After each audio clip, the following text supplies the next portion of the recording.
જે મરી જા ટાર્ગેરિયન પરિવારના તમાર રાજકોટમાં આવી ગયા. જે ઉડ ઉડ અમારા પૂર્વજો વોલ્ફ જ હતા હો. એ જાણીએ ભાઈ. વિમલભાઈએ મારી પાસે 2 રૂપિયા છૂટા માંગ્યા. સોરી અજયભાઈ. વેબ સિરીઝ નો નશો તો જોવો. મારા ઘરે જ આવવા રાજી નથી. હો વડીલ ઘરે જાવ. એક અજ્ઞાત પુરુષ મને રાખડી લેવા બોલાવે છે, પણ ભાઈ હું જાણ છું. હા તમે જણ જ છો. જાણ ડિપ્રેશન એટલું હતું. ડાયાભાઈ ની હોટલે ડાયાભાઈ ને પૂછી લીધું ચા પીવી છે. ડાયાભાઈ જો કબૂતર ફુર દે દીધા. લખનભાઈ ને જમા દીધા. જા ભઈલા જીવ નો જાતો હોય તો તારી હાટુ મરવાય તૈયાર છું.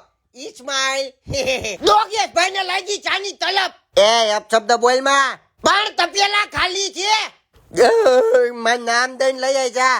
કંટાળો એટલો તો 3 પિક્ચર હારે જોયા. જો વન્ય જેંડી મોલે નાલે ક્યાં એ આવતો નો જતા ને ભૂતિયા મરી જાહો. એ ઓકે પહોંચી ગયા આવતે હો. લખનભાઈ ને મળી ગુપ્ત જાણકારી. હાલો જોઈ. જે લવ વાય વી લવ એટ જે દિલમાં જીંજુ. અરે રેકલી seriously I love you. Number દે નકર મરી જાય છું. મર મહાણિયા. એ રેકલી એ ધી એન્ડ. ગુજુ રોક્સ 24/7 આપણું નવું પેજ છે. ફોલો કરી લેજો હો.